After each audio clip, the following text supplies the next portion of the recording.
Hi, I'm Craig Phillips. Welcome to my top trade secrets. Now, around 6 months ago, I was asked to put Max-Bond to the ultimate test against other leading brands. And boy, did I put it to test in and around our house. With its very high initial grab strength and overall maximum adhesion, I was able to use it on many repairs as well as full projects in and around our house. And to be quite honest, it totally blew my socks off. It's all you need when it comes to a quality bonding agent. 3C's Max-Bond is a premium grade, fast curing, high strength power adhesive based on MS-Polymer for internal and external use.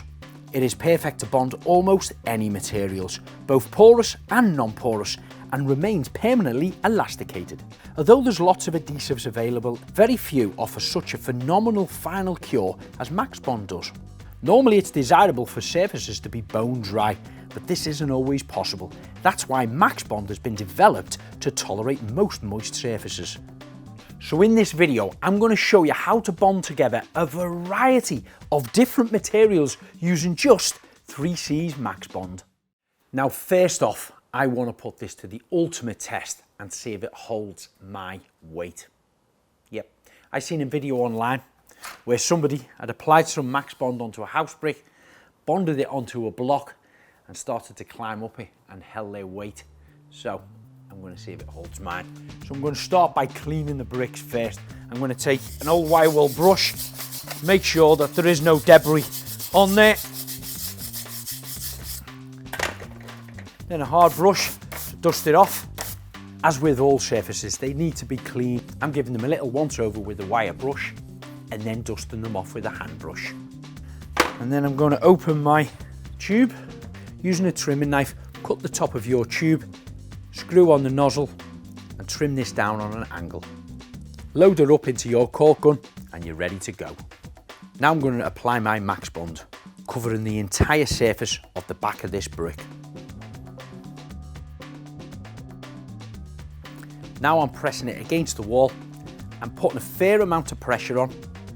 The adhesive is starting to ooze out around the sides. I'm just moving it a little bit from left to right and up and down to make sure it keys to that brickwork. Now I'm going to place a wooden batten underneath to hold this into position until it's completely cured. Then I did the same by covering the back of 3 further bricks with Max-Bond.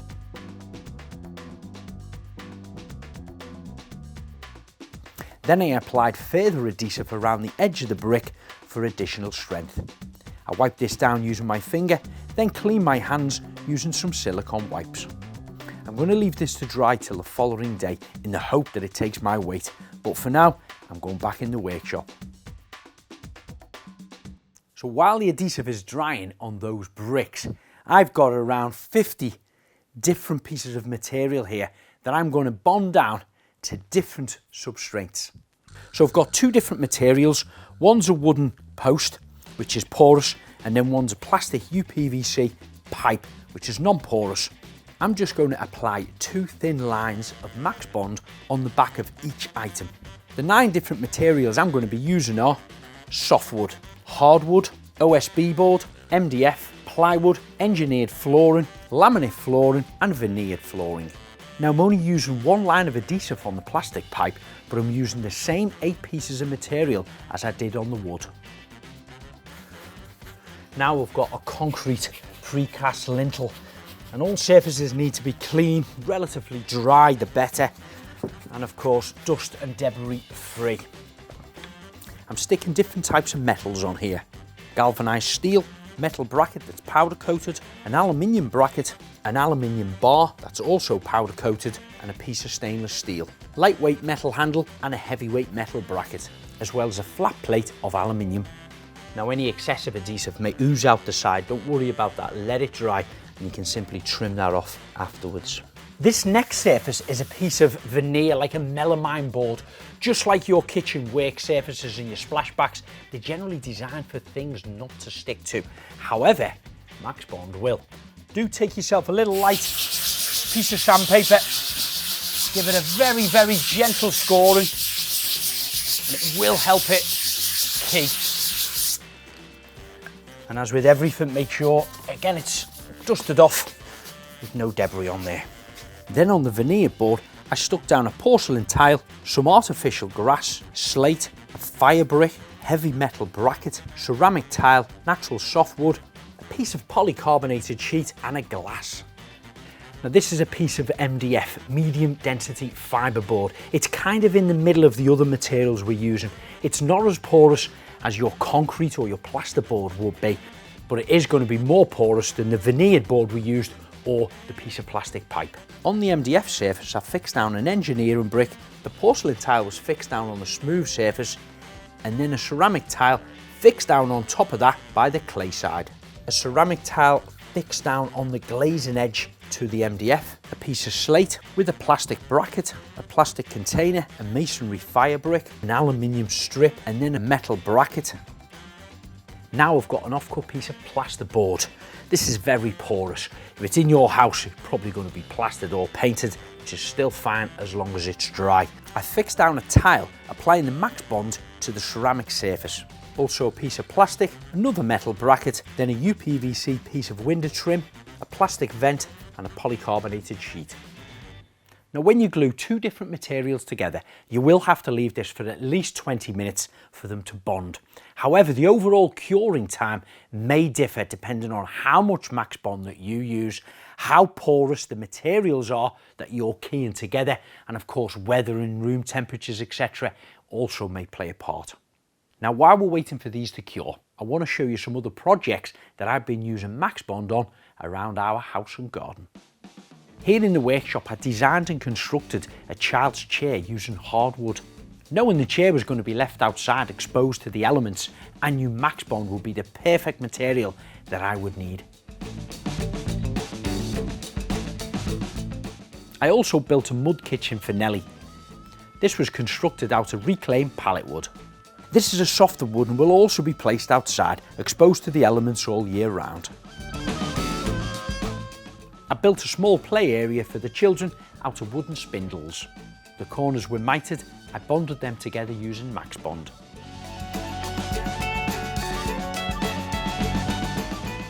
As a decorative feature, I had some logs that were cut down into sections. I bonded these to the side of our fireplace. I recently built a brick pizza oven in our back garden. At the front centre where the brickwork had finished, I wanted to cap this off using a natural stone. Then at the side, I wanted something I could hang the pizza paddle on. So I bonded an aluminium bracket to the brickwork.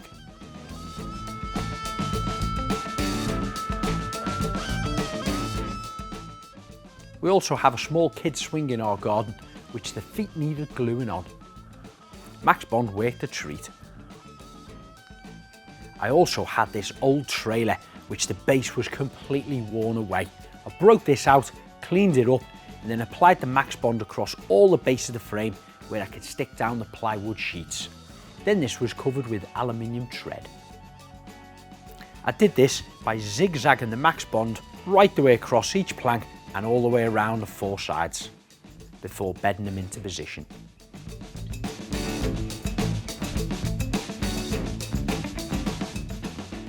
There was an RSJ between the two large windows at the rear of our house, which was filled with foam insulation. Then I had to clad over it with a UPVC window trim.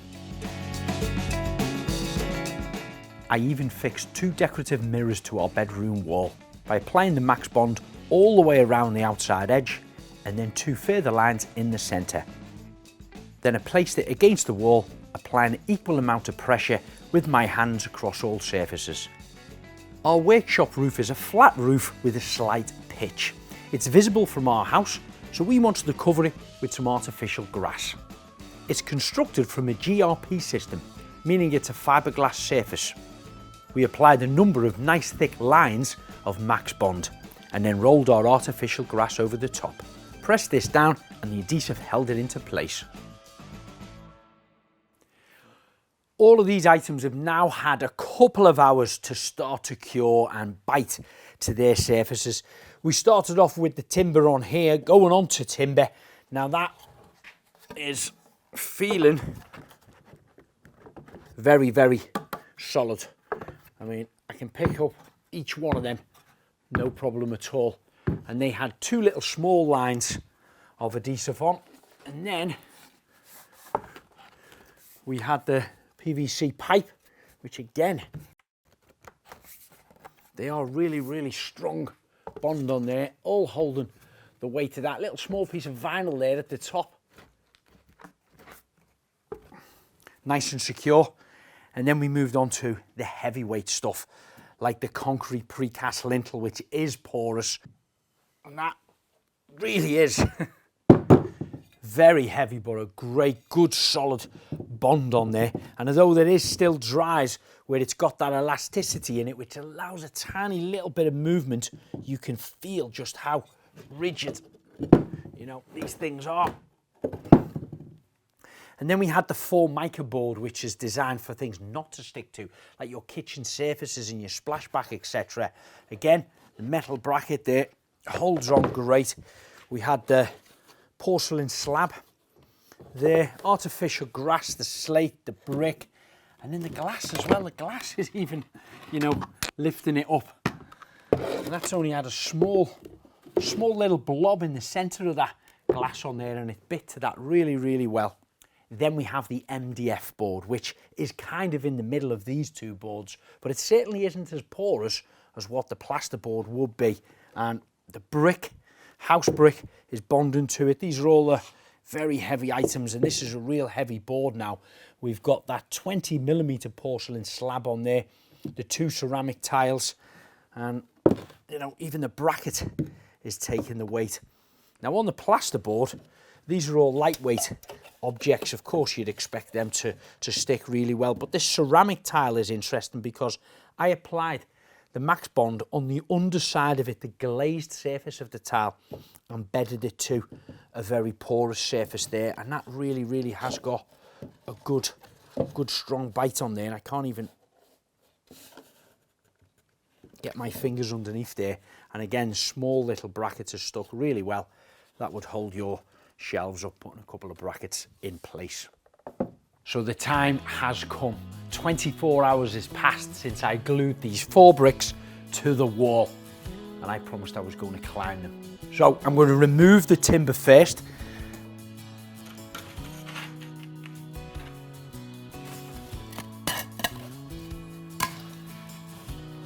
Okay, they're all feeling nice and secure on there. Now, of course, do not try this at home. It's not designed for you to be climbing on. I just want to prove to myself exactly how strong this is and see if it takes my weight, about 12 stone. Here we go. Oh, quite easily holding my weight. All 4 of them. Wow, easily. That is solid. 3 holding my weight.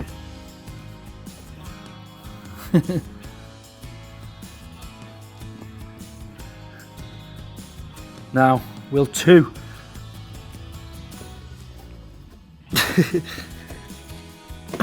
Yeah, 2 holds my weight, but I can't hold my weight. I'm so unfit. Right, will 1 hold my weight? God, wow, that really is. So if you're looking for more inspiration or how-to videos, don't forget to subscribe to our YouTube channel and keep in touch on social media. And of course, if you want to know more about Max-Bond or any of 3C's vast range of products, just check out the website in the link below.